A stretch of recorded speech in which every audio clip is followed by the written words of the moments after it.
naghahanap kayo ng paraan para magkaroon po ng mas magandang trabaho o mas mataas na kita, magandang balita po ito.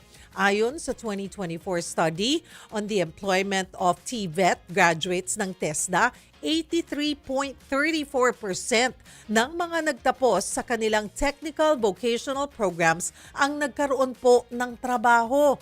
Mas mataas ito kumpara sa 79% noong 2023.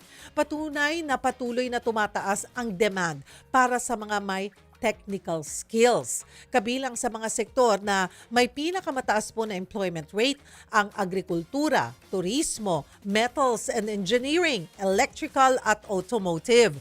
At may isa pang malaking pagbabago po na paparating. Sa kanya pong huling State of the Nation address, sinabi ni Pangulong Bongbong Marcos na isasama na ang Technical Vocational Education and Training o TVET sa senior high school upang mabigyan ang mga estudyante, di ba, Lance, ng mas maraming pagpipililang pag-aaral. Pero nasaan na nga ba tayo sa pagpapatupad nito? At ano-ano yung mga bagong programa ng TESDA na maaaring makatulong sa ating mga kababayan. At para po ipaliwanag sa atin ang estado ng kanilang programa, kasama natin, sabi, binibiro ko after 100 years na pa-oo ko. Kasama po natin dito sa studio, TESDA Director General and Secretary Jose Francisco Kiko Benitez.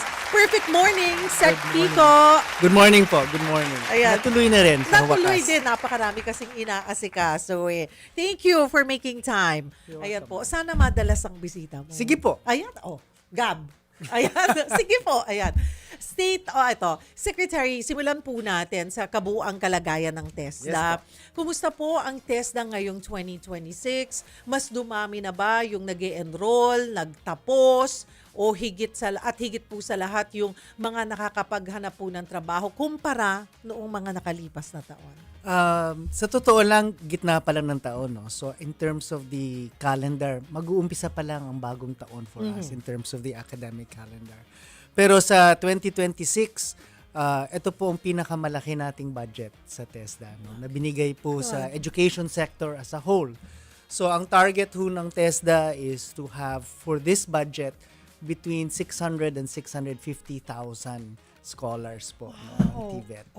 Dati po nasa ano lang yan, 400,000. So malaki-laki rin ho. Kaya lang, sa totoo lang, ang nag-a-avail po ng TechVoc ba, kung tawagin natin, both with scholarship and without scholarship, ay mga nasa 1.6 million po na kababayan. At mas marami pa Kulang po ang pa rin. kulang pa rin. At mas marami pang ang nag-a-avail sa ating tinatawag na TESDA online program o eTESDA, kung saan ho ang training sa totoo lang ay libre. Pwede po nyong i-download sa inyong mobile phone. At pag kayo ay sigurado na meron na kayong sapat na kasanayan, pwede po kayong magpa-assess. Mag-walk-in po sa aming mga assessment centers, magpa-schedule lang, at mag-walk-in para ma-assess po at mabigyan po kayo ng karapat-dapat na EDS. Yung pong sinasabi nyo, Sec, na 600,000 na allotted slots na matulungan sa o mabigyan ng scholarship as to dun sa 1.5 na gustong mag-avail.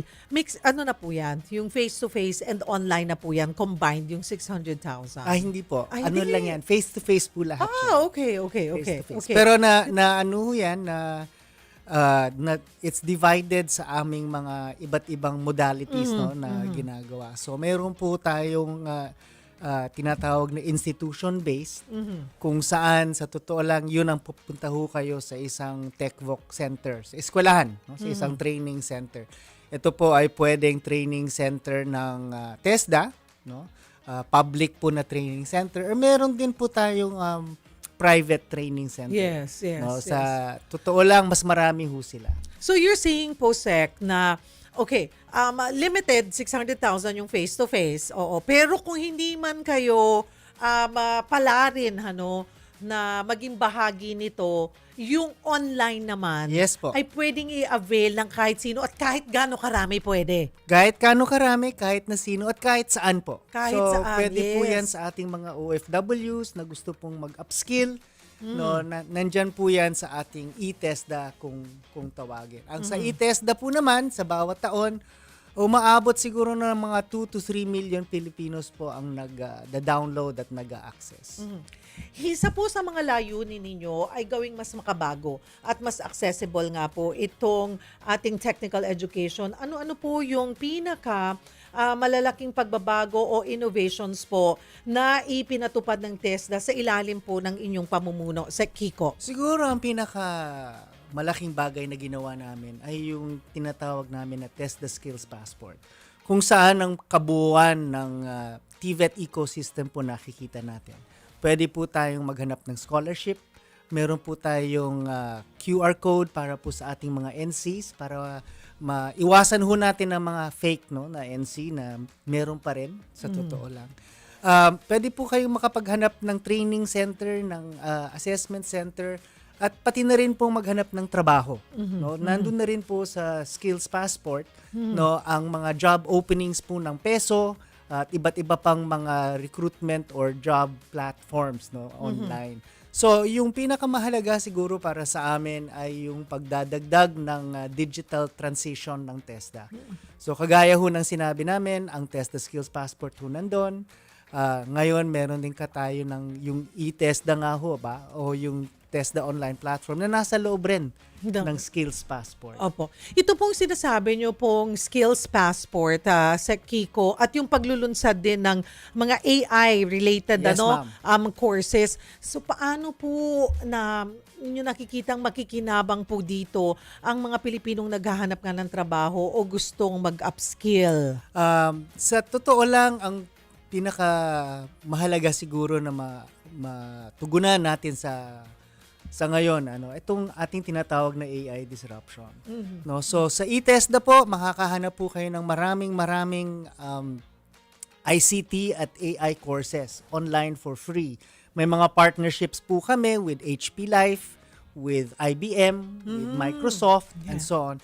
Kung saan kung gusto nyong mag-aral ng halimbawa cybersecurity, marami pong mga online courses sa e-TESDA. Nagdagdag din kami ng AI courses for prompt engineering. Marami pong mga micro-credentials ngayon na ino-offer ang TESDA. Kasabay po ang STI, meron pong developing with AMA and a number of different SUCs and LUCs and private institutions para po ating matugunan ang potential disruption po sa ating mga employment rates, sa ating mga manggagawa nang dumadating po na AI disruption. So ito po ay para tayo matutong mag-optimize. Pero ang pinakamalaking industriya siguro ay ang BPO industry. Yan ang pinaka-exposed sa AI disruption. So meron tayong mga programa para sa kanila. Ito po ang ating tinatawag na micro-credentials, kung saan sa loob ng 3 linggo siguro, pwede kayong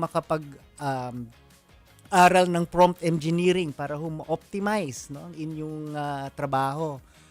Meron din tayong tinatawag na enterprise-based education. Kung saan ang inyong internship or yung on-the-job training ninyo. Sa dulo po, makakakuha kayo ng certificate then from TESDA. Lahat yan ay ginagawa para dumagdag ang access at dumagdag po ang ating capacity for upskilling, lalong-lalo na narito na po ang AI disruption. Ang dami, it's good to know na talagang pinapalawak nyo yung mga online courses. Especially, ito mga kapatid, hindi porket may trabaho na tayo, we would stop learning or upskilling. Na yun nga din yung isang pinupush po ng TESDA para mag-level up tayo sa ating trabaho. Additional skills or mas mapaganda o mapataas pa natin yung level dun sa alam nating skill na kalaking bentahin nyo yan para mag-level up sa trabaho. At siguro madagdag ko lang na gaya na sinabi ko, nasa IB pa, halimbawa, nasa BPO industry ang pinaka-exposure to AI. Pero wala larangan ng trabaho na exempted. So, meron din pong mga training for AI or for ICT or digital services or digital aligned services or augmented sa plumbing, sa welding, no? Sa carpentry, lahat ho yan ang mga traditional trades ay kailangan din hong Hindi mag-level up. nawawala yan. Oo. Hindi po. So doon po sa yung kasi nandoon pa rin po yung naniniwala na mas mataas yung halaga ng college degree kaysa technical vocational education. Sa tingin po ba ninyo, Sec, panahon na rin para baguhin po itong mindset na ito? At kami po base din po sa mga nare-report din namin na karamihan din mas mabilis na naha-hire. Yes, ma'am. Pag galing din po ng TESDA. Yes po. So siguro merong sikreto, no, na hindi alam ng karamihan. Na sa totoo lang, hindi ko rin alam hanggat hindi ako nagpasok ng TESDA. No? Mga 50% po dun sa 1.5 million na sinabi natin kanina. Yes. Mga 50% ho niyan, sa totoo lang, ay college graduates na hindi ho kaagad makahanap ng trabaho. No? So, bumabalik po sila ng TechVoc dahil napatunayan na po na ang TechVoc ay siyang certification na galing po sa industriya na mas mabilis po makahanap ng trabaho. Dahil po dun sa halaga nga ng certification. At ang training syempre ng TESDA ay mas maikli. No? So, it's faster. You can get a job much faster by going through a TechVoc track. Pero siguro ang mindset na kailangan nating palitan, kailangan mong pumili ng TechVoc o college. No? Sa panahon na ho ngayon, no, at dahil din po sa direktibo ng ating Pangulo ni President Bongbong Marcos, nag-uusap-usap na ho ang tatlong ahensya. No? So DepEd, TESDA, and CHED. Kakalunsad lang ho namin ng One Education. No? Maraming landas, iisang sistema. Para po maging malinaw na ang barriers po ng halimbawa na lang sa tertiary education ng TESDA at ng CHED is porous. No? So meron ho tayong tinatawag na occupational pathways. Pwede po kayong mag-TechVoc, halimbawa mag-dental hygienist. No? Meron hong TechVoc course yan.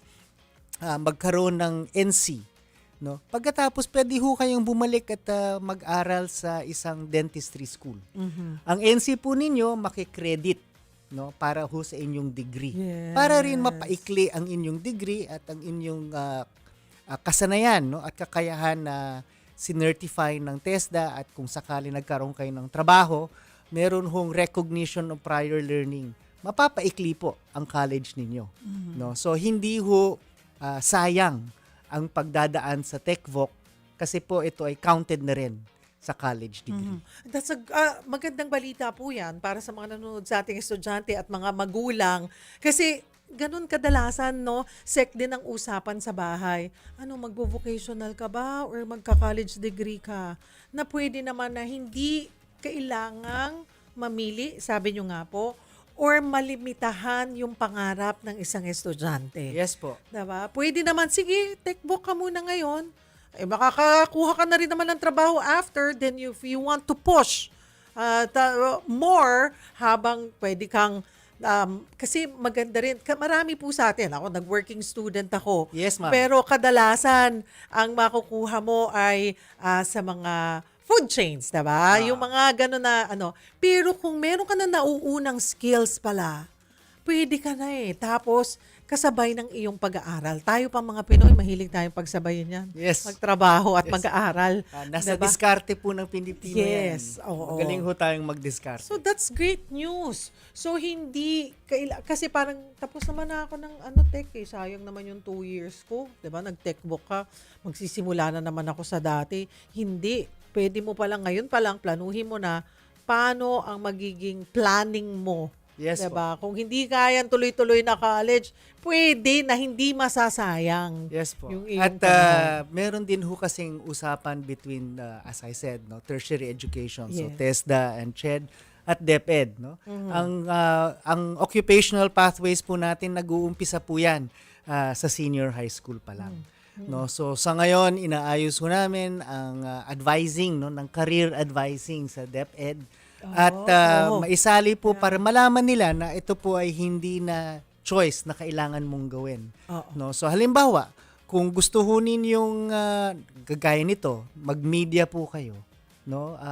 Meron pong audiovisual training, meron pong sound engineering training ang TESDA, at pinag-aaralan po ngayon ng DepEd, no? Kung paano po ito pwedeng i-embed sa senior high school. Senior high school. Kasi sa ngayon, mas malalim na integrasyon po ito. Yes yung po. techbook sa senior high school. Yes po. Nagpalit po ng curriculum ang DepEd para po mabigyan ng panahon at espasyo sa curriculum ang NC training ng TESDA at madagdagan po ang industry immersion, kung baga, no? Yung on-the-job immersion Yes. dati ng DepEd para po maging mas malinaw, no, na in fact, pagkatapos ho ninyo ng senior high school, sa totoo lang, merong ho tayo ring free assessment, no, para sa ating senior high school students. Meron na ho kayong high school diploma, may NC pa kayo. Diba? Kung gusto na ninyong magtrabaho pagkatapos. Mamaya mga kapatid, sa ating pagbabalik, mas himayin po natin itong nabanggit nga po, sinimulan na nating i-discuss with Secretary Kiko, ang One Education. Ngayon, kayo po, I'm sure ngayon pa lamang pwede pala yun. Or yung kanina, diba, mayroon dyang face-to-face, of course. Paano nga ba makaka-avail ng scholarship sa TESDA? Ano yung mga requirements, ano yung mga dapat yung pagdaanan. And doon sa mga interesado, OFW man kayo, 'di ba? Madalas man kayong nananatili sa bahay, isang may bahay kayo na limitado for now kasi bagong panganak marahil, mas gusto nyo tutukan si baby, but online, you could do online courses and free. Might as well i-maximize po natin, abusuhin po natin yung ganitong benepisyo na nakukuha natin sa pamahalaan. Nandyan lang po sila, hindi tayo hihindian, lalo na kung online classes. Kayong mga estudyante, no? Yes, nasa college kayo, or yes, nasa high school kayo, pwede online. Kesa yung, lagi naman tayo naka-online ngayon. Kesa siguro yung naglalaro, bawasan natin yung oras, 'di ba? Hindi naman kakainin yung buong oras nyo sa pag-Facebook at bawasan lang natin ng konti, ilaan natin yung ilang oras sa pagkuha ng online courses, nakatulong pa sa pag-upskill o pagkakaroon nyo ng bagong skill, 'di ba mga kapatid? Kanina po ay nasimula namin pag-usapan ni Sec Kiko yung One Education na may koordinasyon na sa CHED, sa DepEd at ang TESDA para po may mga pwede kayong makuha na mga kurso na kumbaga nakikredit. Yes po. Tama po ba doon sa pagkakaintindi ko kanina? Yes po. So, isa po kasi doon sa pangunahing anunsyo, doon sa huling SONA ni Pangulong Bongbong Marcos, yung mas malalim nga na integration. Integration po ng TechBook sa senior high school. So ngayon po, nasimula na ba? Nasaan na po tayo sa implementation nito sa Kiko? So, dalawa ho ang klase ng implementation natin para sa ating TechVoc embedment, no, ang tawag, no. Ini-embed ho natin ang NCs ngayon sa curriculum. So, meron hong bagong curriculum for senior high school ang DepEd ngayon. It was piloted last year, so it is now being rolled out this year, no. Kung saan ho mas matagal ang kanilang immersion para po naman mas matuto talaga ang ating mga estudyante, no? So there's time for them to really learn something useful in their industry immersion. Alongside that, ini-embed na po ang mga NCs ng TESDA sa loob ho ng senior high school curriculum. After that, the second form of embedment is yung tinatawag natin na assessment. So nakapag-NC ka nga, nag-aral ka ng NC mo sa DepEd, pwede na ho kayong magpa-assess. The government has also put aside funding for senior high school assessment. For their NC. So meron ako, depende po sa kurso ninyo, makakakuha ho kayo ng NC2 or NC3, no, na pwede na rin ho ninyong dalhin sa trabaho, kung trabaho ho ang gusto ninyo. Okay, Sek, klaruhin po natin dun sa mga nangangapa. Ano ba yung NC2 na sinasabi ni Sek at saka NC3? Ano ba yung mga tech-voc courses na, yung mga tech-voc courses na available sa senior high school na pwedeng pagpilian ko kung kunwari ay yung mga magulang nakatuto ngayon, kaya pwedeng piliin ni Junior o ng aking unika iha. Oh, marami ho yan. Depende ho yan usually sa facilities available sa senior high school or sa mga TVIs na malapit sa senior high school ninyo na merong facilities na wala naman sa senior high school ninyo.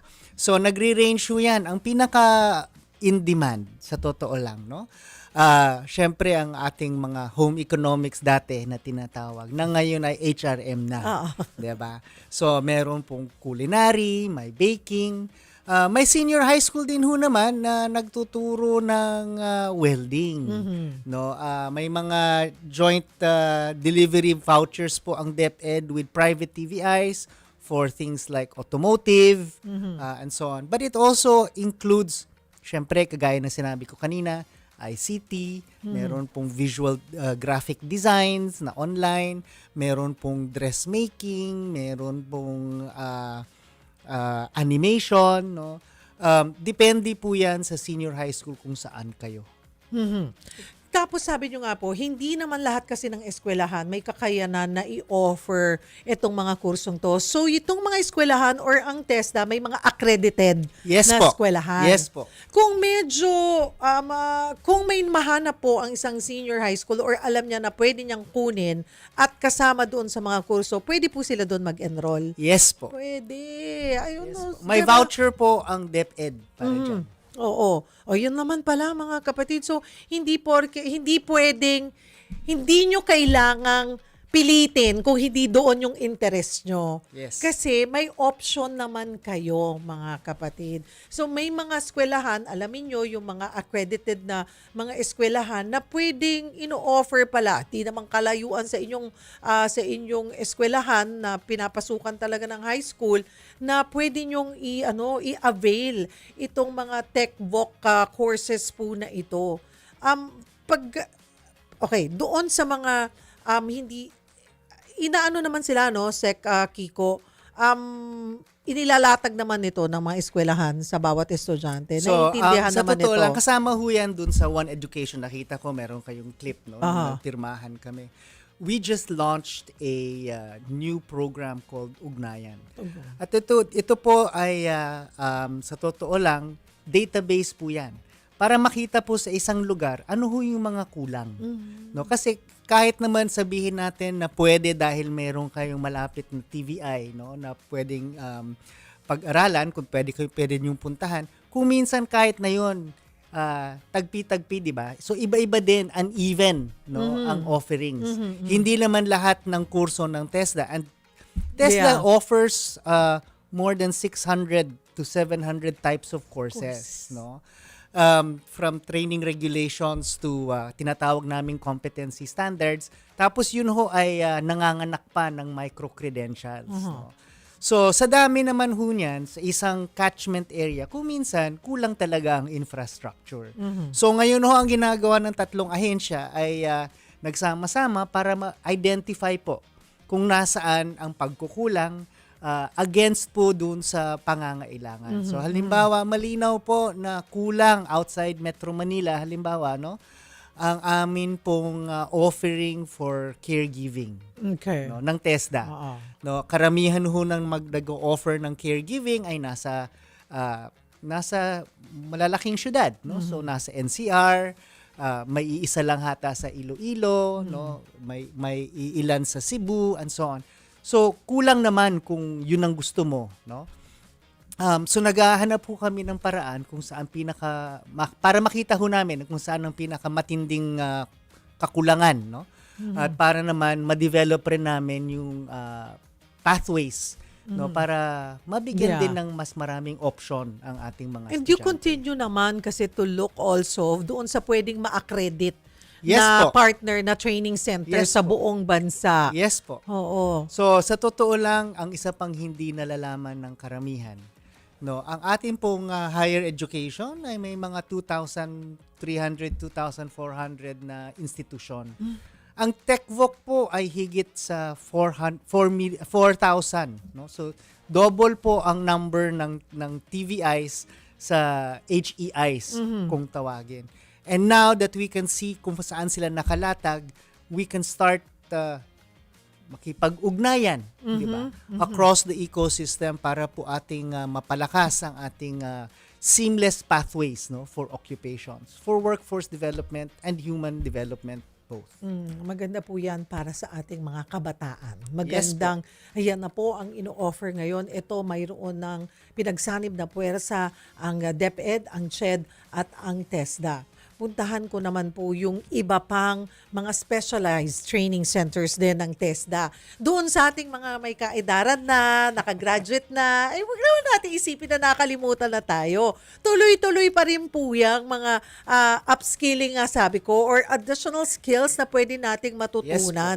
Walang matanda-matanda, walang edad-edad kung edukasyon ang pag-uusapan. So may mga training, may mga specialized training centers din po ang TESDA. Tulad nung, ito na feature na namin din ito ang TESDA Women's Center. Yes, ma'am. Okay, sige Yes, nga ma'am. po, introduce din po natin yung TESDA Women's Center So po. siguro ang sasabihin ko na lang muna is meron huring bagong batas na nilagdaan si President Marcos, no, na tinatawag nating lifelong learning. So kagaya ng sinabi mo kanina, matindi na ngayon ang coordination ng DepEd, TESDA at CHED. Ito po ay para sa tinatawag nating formal learning, no? Pero meron din tayong lifelong learning kung saan ho hindi lang formal learning ang nangyayari. Pati po ang non-formal or informal kung tawagin namin sa TVET. Kung saan ho meron ding agreement ang TESDA halimbawa sa National Senior Citizens Commission, no? Para po malinaw na ang upskilling po ay wala namang katapusan. Lifelong learning nga ba kung tawagin. No, at kabilang po dun sa aming lifelong learning na mga initiatives ay ang aming mga specialized centers kagaya ng sinabi ninyo. Ang TESDA Women's Center po ay nanggaling po sa isang grant sa ng Japan, no, ng JICA po para sa Pilipinas kung saan po ito ay mandated to train women particularly in generally considered male dominated trades, no. So maganda pong makita sa TESDA ang mga kababaihan na nag-welding, na nag-automotive, no, na nag-electrician, na nagpa-plumbers, no. Meron po yang training slots kung saan at least 80%, 70 to 80% have to be women. Meron namang iilan na lalaki na nakaka-avail, pero ang majority ng kanilang batches have to be women, no? Meron din huyang outreach para sa ating mga kababaihan.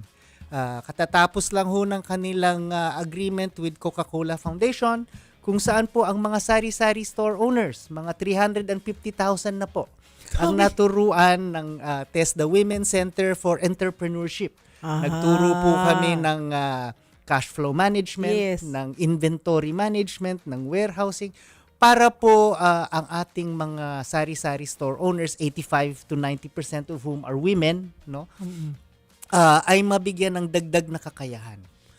Ganun. That's really good to know, Seka. Kasi kung isipin natin, parang napaka-basic pag magsari-sari store or yun yung pinakauna kagad na iisipin ng isang pamilya or ng, sabi nyo nga, karamihan ng mga babae na naiiwan sa tahanan, magsari-sari store tayo para may ginagawa ko or may Habang extra nasa bahay ka income pa rin. tayo. Oo, para may extra income. Pero hindi rin biro, kahit sabihin mong sari-sari store, simpleng tindahan yung pinapatakbo mo, pero iba yung may skill ka kung paano mo patatakbuhin ang Yes, negosyo mo. Yes, po. Ilang porsyento tayo, 'di ba? Aminin natin, okay na 'to, may kita tayong piso sa bawat peraso. Tama ba na piso ang ipapatong mo sa bawat produkto mo? Or merong, ito dapat 50 centavos lang, pero merong pwedeng 2 pesos pala. Yung mga ganon na papag-aralan para na ma-maximize din yung sabi nyo nga, tamang cash flow doon Yes, sa ma'am. ano. Yes po. Diba? So, ang TESDA po ay nagtuturo ng hindi lang for employment but also for entrepreneurship and livelihood skills, no? At ulitin ko lang, lahat ho yan ay nasa e-TESDA. Aha. So, ang entrepreneurship training modules okay. ho namin Diba? ay nasa TESDA, sa e-TESDA or sa TESDA online platform. Meron ho tayong financial literacy na ginawa kasama po ng Bangko Sentral, no, at ng BDO Foundation. So, marami pong pwede kung hanapin lang natin at tayo may tiyaga, no, na maghanap at gustong mag-upskill. Ang isa pa ho naming specialized center siguro, no, na pwede ko ring banggitin as part of lifelong learning is our National Skills Center. Language Skills Center. Dito po naman ang ginawa ng TESDA bilang partnership din po sa DMW, no? Ay nagtuturo po kami ng iba't ibang klaseng languages na kung saan ho ang leveling at ang competency sa dulo ay angkop po sa pangangailangan ng embassy, Mahalaga. no? So halimbawa, Ibang level. so kung kayo po ay pupunta ng Japan at gusto nyo o kailangan yung mag-aral ng Japanese, meron pong iba't ibang levels yan. Depende po kung kayo ay pupunta ng Japan bilang agricultural worker, kung kayo po ay pupunta sa Japan bilang caregiver. No, sa totoo lang, as you go up in terms of human interaction, ang Japanese government, ang requirement nila ng Japanese ay mas mataas, 'di ba? So nagtuturo rin ho kami ng Korean, Spanish, meron hong English as a second language para dun sa gustong mag-aral at magkaroon ng IELTS kasi magiging teacher ka sa Australia halimbawa, no, na pangangailangan ho ng visa ninyo. Oo. At alam nyo, kasi ngayon iba ang mga kabataan, Sek. Ako, masasabi ko, iba yung panahon ko. Noon, pag high school, doon ka lang nakafocus doon sa napapag-aralan mo sa loob ng eskwelahan. Nandun ka pa sa, parang ngayon, mas nag-level up or mas mature at mas hungry sila to education. Ang mga kabataan ngayon, they don't stop. Sana going naman to ho school. kasi kung online Sayang. kayo palagi, yung Ang dami. ang dami. Mas competitive. So, para mas maging competitive ka sa buhay, mas maraming skills, mas maganda ang bentahe mo. Ano lang, ma'am, is that obviously, wala akong katapusan yan. So you just have to keep on going. It's a growth Yes, mindset oo. that we need. Kagaya ngayon, diba? Kayo mga nanonood, hindi lang yung mga estudyante, tayo, may mga pagkakataon na you feel stuck sa trabaho nyo. Hindi na kayo masaya or hindi naman pala yung interest nyo, pero yun lang ang nagbibigay sa inyo, o dito ka lang natanggap dito lang ako natanggap, sige, ito na lang. But, sige, stay there for a while, no? Pero pagdating sa bahay or maybe over the weekend, ito na yung mga online courses na pwede nyo na eventually makakalipat kayo at magagawa nyo yung interest nyo, yung gusto nyong gawin. Or, we discourage, sana dito na lang tayo lahat, 'di ba, sa Pilipinas, pero ayan ang realidad, limitado po yung trabaho nating may offer. At may marami sa inyo na gustong mga ibang bansa. Habang nagtatrabaho kayo dito, nag-iipon, dumidiskarte pa, paano? Kailangan empowered kayo. Marami kayong bit-bit na skills. Kasi yan ang magdadala sa inyo sa ibang bansa rin, kung nasa ibang bansa na kayo, ng mas magandang oportunidad. Sa Kiko, mga kausap natin ngayong umaga, ang isang dating OFW, mother of 2. Nagtapos siya sa TESDA ng hindi lang ng isa, pero 3 courses. Yan naman. At ito scaffolding, carpentry, at construction painting NC2. Ayan, National Certificate 2 ang kanyang tinapos. At ngayon, meron na po siyang sariling interior and construction company. Ay, kakaiba naman po talaga. Ayan, welcome to the show, Rhea Jane. Nako, Dicken Heya. Tama ba ako, Heya? Hi, Yes, Rhea. Miss Cheryl. Good morning po. Good morning, Miss Cheryl. Good morning, Miss Secretary po. Ilang taon ka na, Rhea? Parang kakagagraduate mo lang ng high school. Ang bata 31 tignan. years old. 31. 31 po ako. 31. Yes. Okay. Gusto namin ma-inspire ang marami. Kwentuhan mo kami. Dati kang OFW. Ano ang trabaho Yes mo po. bago ka nag-TESDA? Sa abroad po, sa Singapore, nag-work ako as sales sa furniture. Comfort furniture design, yes po. Oo. Tapos umuwi ako sa Pilipinas kasi nag-asawa na ako at nagnegosyo ako. Yun nga, dahil hindi ko alam ang pinasok ko na negosyo, tapos nag-pandemic, nalugi. Oo. So, pumunta ako ng Manila and nag-work ako related din sa furniture. And doon ko na-realize na I'm really for interior design. Kumuha ako ng diploma. Mhm. And then, while working on interior design, nag-freelance ako, parang na-realize ko I want to learn more. Kasi Mhm. kasi mostly, kumukuha na ako ng contractors na sila yung gumagawa sa mga design ko. Mhm. And then, tinatanong nila ako, yung painting ko ba, ma'am? Ilang patong, ilang ganyan? Ano bang unang gagawin? Hindi ko alam, wala akong alam. Like, Yeah.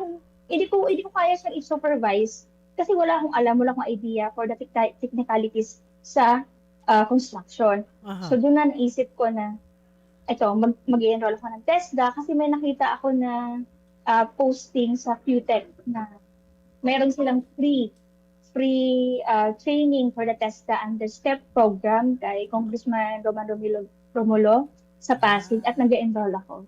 Aha. So doon, nang nag-enroll ako ng construction painting, doon ko natutunan lahat, yung surface preparation, yung lahat ng tawag ito, primer, yung second coating, everything, lahat. Oo. And then, nainganyo ako. Meron pa kasi construction, carpentry, Oo lahat nga. related May ng scaffolding ka pa.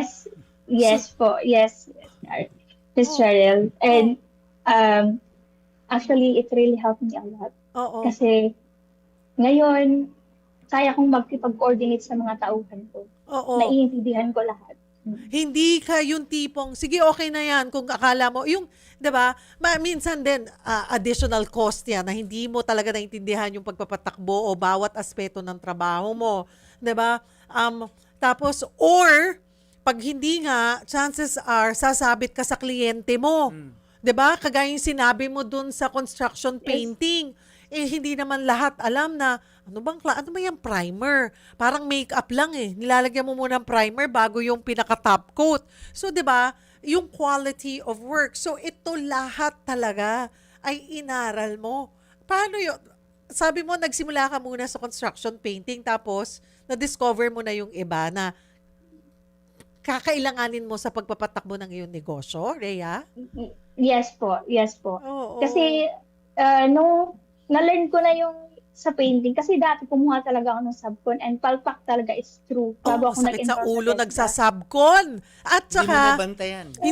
at saka, syempre, at the end of the day, sa'yo pa rin ang sisi, di ba, Rhea?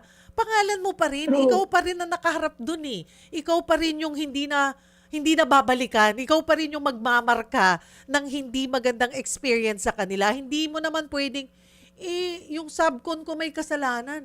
Sasabihin sa'yo ng kliyente, kasalanan ko ba yan? Ikaw ang kausap ko, diba, Rhea? Tama, Miss Cheryl. Oo. Actually, tumakbo yung subcon ko and kumuha ako ng ibang pinto that time. Lugi ka pa Yes. tuloy. Yes, true. It's true. Pero walang choice kasi ako masisira sa client. Oo. So, paano, gaano mo katagal kinuha tong mga kursong to? At paano naging madali sa'yo? Para din alam ng mga kababayan natin na pwede pala yun. Ano bang ginawa mo, Rhea?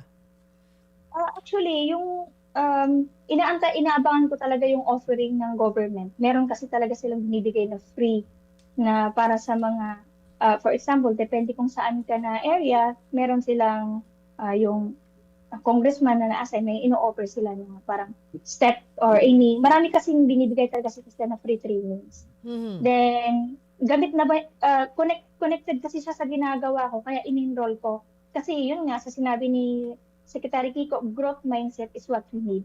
We really need it para mag-grow tayo. Kasi hindi naman tayo static So, we always need to learn more para marami tayong skills lamang ang may alam.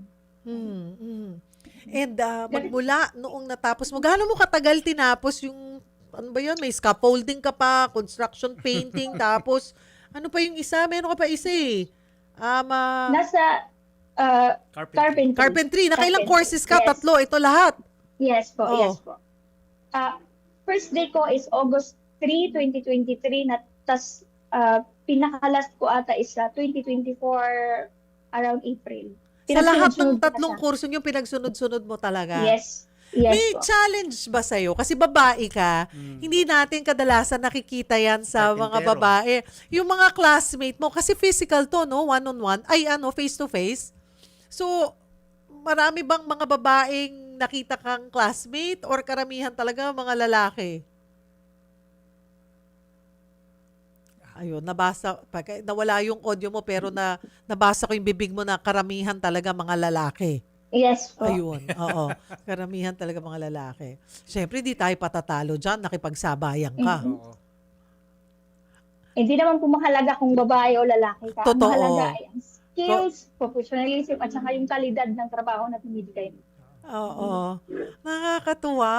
Nakakatuwa. So, mayroon ka pa bang plano eventually na iba pang skills na pwede mong kunin na gusto mong targetin sa ino-offer ng TESDA?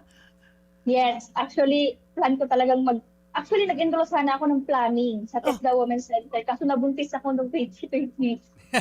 So, Ah. ngayon, magto 2 years old na yung anak ko, kaya Pwede na. malaki na, pwede na ako. Yes, gusto ko talaga mag-planning.